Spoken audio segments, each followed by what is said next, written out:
Assalamu alaikum. In my today's video I am going to discuss about an editorial published in Dawn newspaper जिसका title है quite diplomacy. इसमें बताया गया है कि खामोशी से डिप्लोमेसी की जा रही है या किस तरीके से जो है दोनों मुल्क इंडिया और पाकिस्तान के बीच में मुज़ाकरात जारी हैं और उन मुज़ाकरात का क्या पर्पज़ है, उनसे क्या बेनिफिट होगा, पाकिस्तान ने क्या किया है, इंडिया का क्या रिएक्शन है और इससे किस किस को बेनिफिट होगा, वो सारी चीज़ें इस एडिटोरियल में डिस्कस की गई हैं और उसको कैसे इंश्योर किया जा सकता है कि इससे मैक्सिमम बेनिफिट हासिल किया जा सके। It has now been confirmed that officials from Pakistan and Indian government are engaged in quiet talks। ये बात कंफर्म हो चुकी है कि पाकिस्तान और इंडिया के साइड से जो गवर्नमेंट के लोग हैं वो मुलव्वस हैं किसी किस्म की टॉक्स में या किसी किस्म की नेगोशिएशन में, aimed at reducing tensions in the region. जिसका मकसद क्या है, इन टॉक्स का पर्पस क्या है कि रीजन में, मतलब साउथ एशियन रीजन में, रीजन का मतलब यहाँ पे साउथ एशिया है, साउथ एशियन रीजन में जो है वो टेंशन को रिड्यूस किया जाए एंड रिजॉल्विंग और हल किए जाएं आउटस्टैंडिंग कॉन्फ्लिक्ट्स, और जो बहुत लंबे अरसे से इनके झगड़े चल रहे हैं जो कि अभी तक हल नहीं हो पा रहे हैं, उन मसलों का और झगड़ों का हल निकालना है, including the core issue of Jammu and Kashmir, जिसमें जम्मू और कश्मीर का मसला भी आता है। According to a report in this newspaper, मतलब डॉन न्यूज़पेपर की किसी रिपोर्ट के मुताबिक ऑफिशियल्स हैव कन्फर्म्ड, ऑफिशियल्स ने मतलब जो है कंफर्मेशन दे दी है दैट टू एडवर्सरीज, मतलब जो एडवर्सरीज में यहाँ पे जो है दोनों मुल्क मतलब पाकिस्तान और इंडिया जो कि दुश्मन है, एडवर्सरीज मीन दुश्मन या force, have been holding a back channel dialogue since 2017 कि दोनों जो हैं वो किसी किस्म के बैक चैनल डायलॉग्स, मतलब जो फ्रंट एंड पे नहीं है, जिसका दुनिया को नहीं पता, पर बैक एंड पे जो है बैक चैनल डिप्लोमेसी को प्रमोट करते हुए 2017 से जो है वो किसी किस्म के डायलॉग्स दोनों मुल्कों के बीच में चल रहे हैं। यहाँ पे सेंटेंस में यूज़ किया गया है हैव बीन और फिर यहाँ पे सिंस भी मेंशन किया गया है, तो इसका मतलब ये सेंटेंस जो है this is your present perfect sentence. So देखा जाए तो हमें फर्स्ट पैराग्राफ में जो पॉइंट्स मिले हैं वो ये है कि इन डायलॉग्स का पर्पस क्या है कि रीजन में पीस लाया जा सके और लॉन्ग स्टैंडिंग कॉन्फ्लिक्ट्स का सोल्यूशन निकाला जाए, और तीसरा पॉइंट हमें मिला है कि बैक चैनल डायलॉग्स दोनों कंट्रीज़ के बीच में 2017 से चलते हुए आ रहे हैं।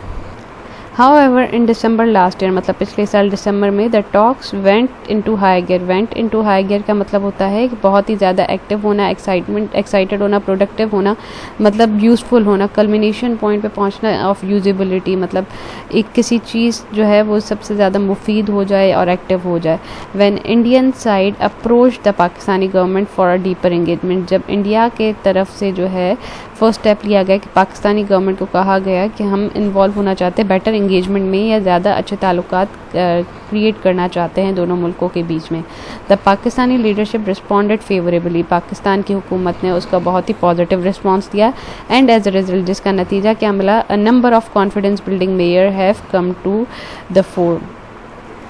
तो have come to the fore का मतलब होता है टू बी एम्फेसिस्ड और मेड मोर नोटिसेबल, मतलब किसी चीज़ का बहुत ज़्यादा प्रोमिनेंट होना, उसका इम्पॉर्टेंट हो जाना। तो पाकिस्तानी लीडरशिप ने इस चीज़ का पॉजिटिव रिस्पांस दिया जिसका नतीजा क्या हुआ कि बहुत सारे कॉन्फिडेंस बिल्डिंग मेयर्स पे काम करना शुरू किया गया और उनकी इंपॉर्टेंस या सिग्निफिकेंस बढ़ गई है। कॉन्फिडेंस बिल्डिंग मेयर्स जो हैं वो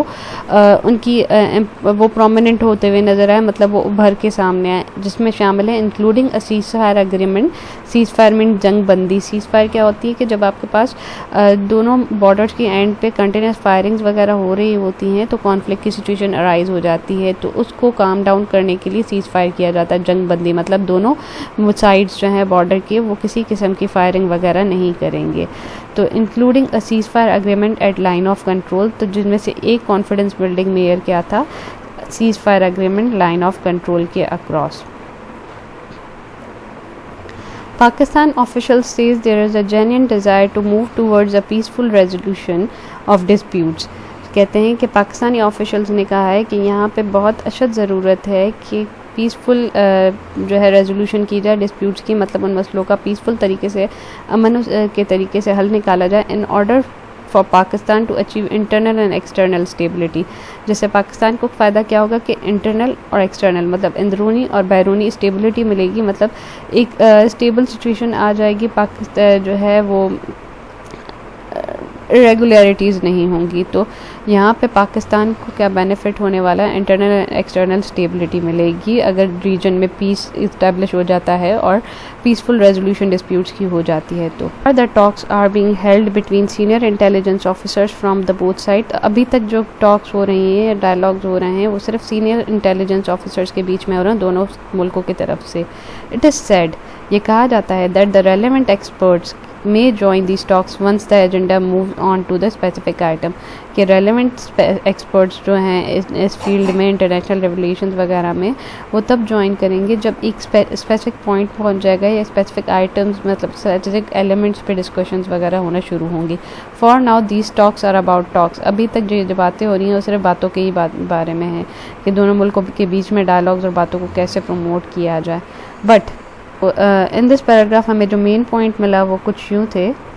तो इस पैराग्राफ में जो पॉइंट्स मिले वो ये थे कि दिसंबर 2020 में इंडिया ने अप्रोच किया कि डीपर इंगेजमेंट के लिए, जिसका पाकिस्तान ने फेवरेबल या पॉजिटिव रिस्पांस दिया। उसके बाद कॉन्फिडेंस बिल्डिंग मेयर पे काम किया गया है जिसमें सीज़ फायर अक्रॉस LOC भी है। और इन सब चीज़ों का मतलब अगर पीसफुल डिस्प्यूट रेजोल्यूशन हो जाती है इन द रीजन, आपके पास पीस कायम हो जाएगा और इससे पाकिस्तान को क्या बेनिफिट होगा, इंटरनल और एक्सटर्नल स्टेबिलिटी हो जाएगी पाकिस्तान में। मतलब पाकिस्तान में अनरेस्ट, जो सिविल अनरेस्ट होता है या अनरेस्ट नहीं होगा, पाकिस्तान में अनरेस्ट नहीं होगा either from the internal side and as well as from the external end। But they should be welcome, मतलब इनको खुशामद करना चाहिए, सिर्फ टॉक्स तक ही चीज़ों को लिमिट नहीं करना चाहिए। Pakistan and India can't afford to go to war. Pakistan और इंडिया दोनों ये नहीं अफोर्ड कर सकते कि जंग हो। And the lesson of 2019 is that, और 2019 में से ये हमें सबक मिला that both are closer to a conflict than they might want to admit. कि दोनों जो है बहुत ही करीब आ गए थे झगड़े की हद तक, then they might want to admit कि ये बात वो दोनों मुल्क जो हैं वो एडमिट नहीं करते या कबूल नहीं करते कि वो दोनों जो हैं वो झगड़े की हद तक पहुंच चुके थे या जंग की हद तक पहुंच चुके थे। The only way to ensure a conflagration does not break out is,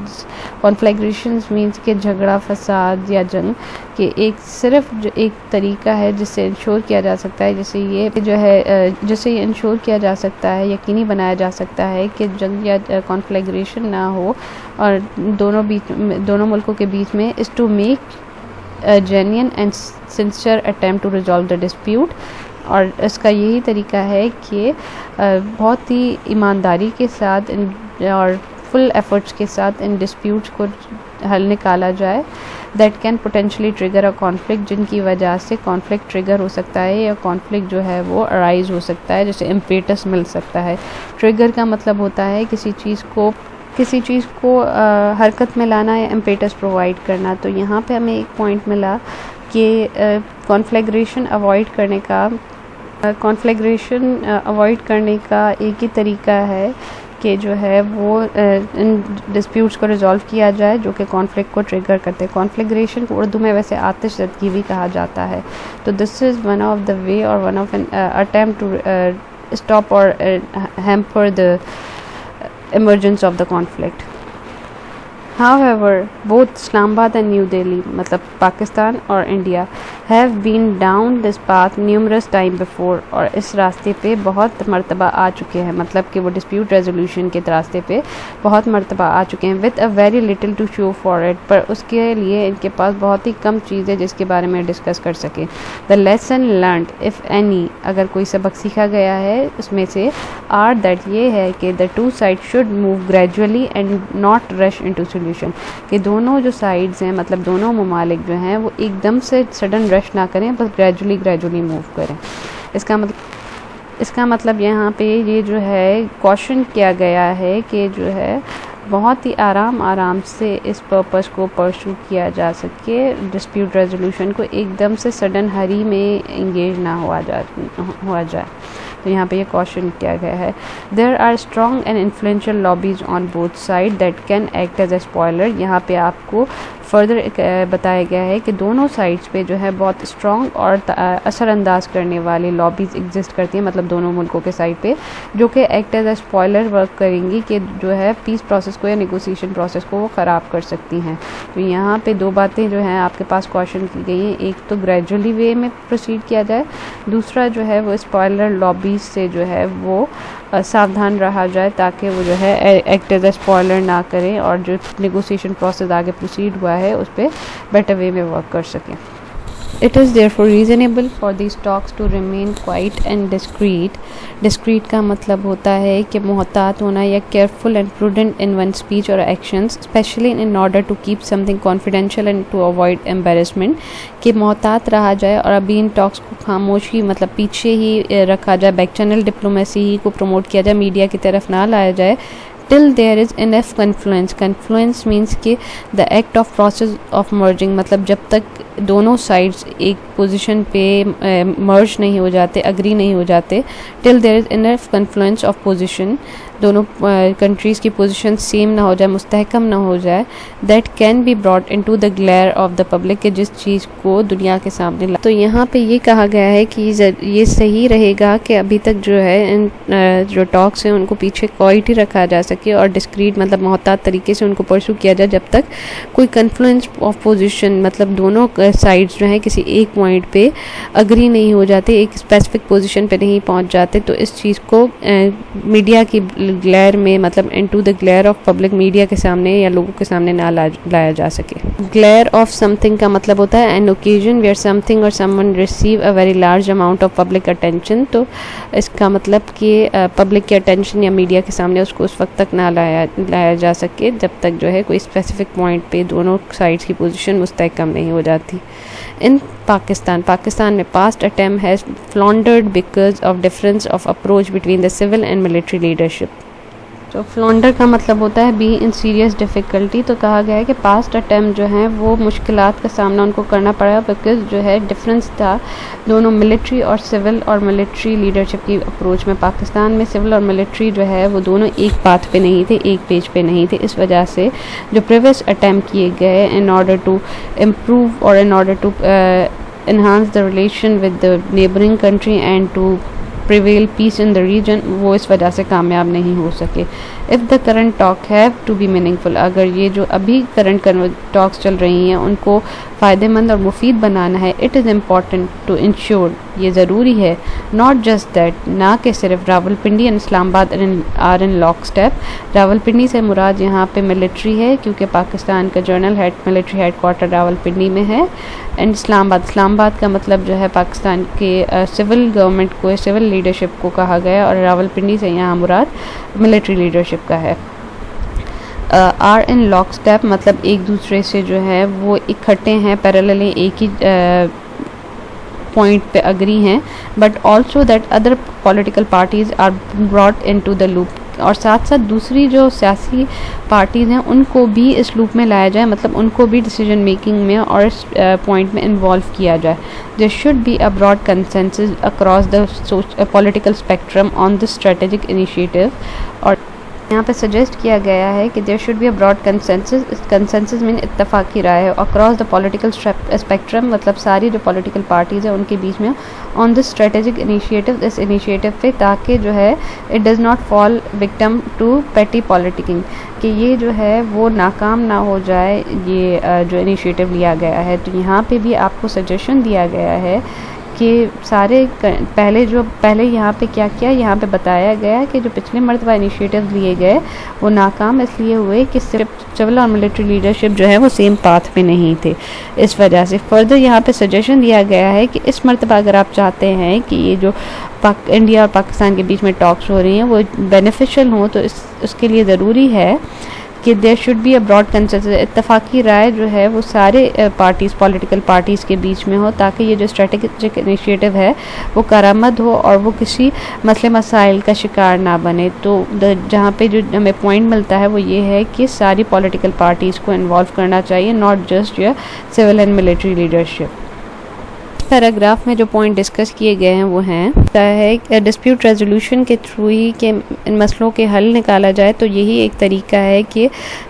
आगे किसी किस्म की कॉन्फ्लैग्रेशन या वॉर या conflicts between both the countries को अवॉइड किया जा सकता है। फर्दर कॉशन किया गया है अगेंस्ट द स्पॉयलर या लॉबीज जो दोनों साइड पे एग्जिस्ट करती हैं, और कहा गया है कि सोल्यूशन की तरफ ग्रेजुअली प्रोसीड किया जाए रादर देन कि एकदम से जंप किया जाए सोल्यूशन पे। और फिर फर्दर कहा गया है कि पहले भी बहुत सारे ऐसे पाकिस्तान और इंडिया के बीच में टॉक्स हुई हैं, पर वो कभी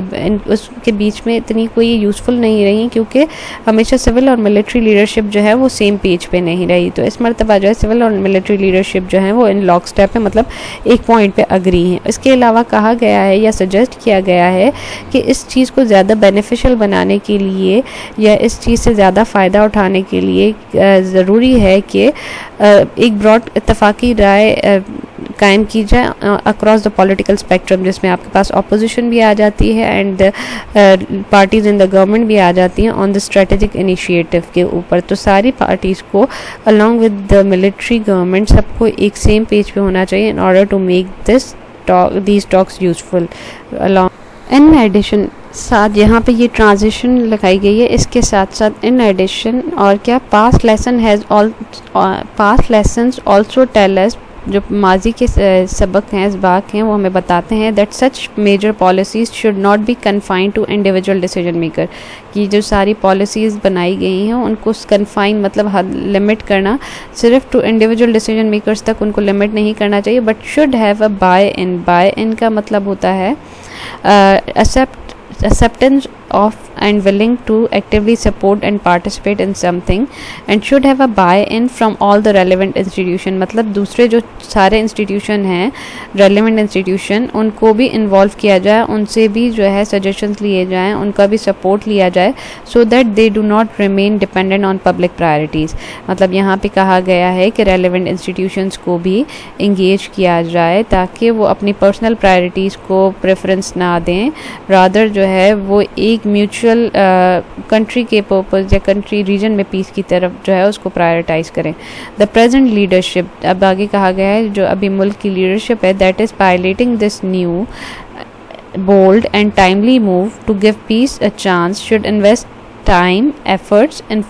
forging a broad consensus around this policy। यहाँ पे कहा गया है कि जो नई लीडरशिप जो अभी करंट लीडरशिप है that is piloting mean to steer a ship, मतलब जो कि चार्ज में है, लीडरशिप के चार्ज में है या जो इस एक्ट को प्रोसीड कर रही है या उसको लीड कर रही है, जो कि एक नया बोल्ड और टाइमली मूव है ताकि रीजन में पीस आ सके। तो उनको चाहिए कि वो अपना टाइम लगाएं, एफर्ट्स लगाएं in forging means made in a desire shape, या कोई प्लान बनाना अब या किसी चीज़ पर राज़ी होना, अ ब्रॉड कंसेंसस एक जो है इत्तफाकी राय लाई जा सके अराउंड दिस पॉलिसी, मतलब इस पॉलिसी पे एक इत्तफाकी राय लाई जा सके। तो ये मतलब यहाँ पे प्रेजेंट गवर्नमेंट को एक रिस्पॉन्सिबिलिटी दी गई है, प्रेजेंट गवर्नमेंट की रिस्पॉन्सिबिलिटी को डिस्कस किया गया है कि वो जो है प्रेजेंट गवर्नमेंट की ये जिम्मेदारी बताई गई है कि जो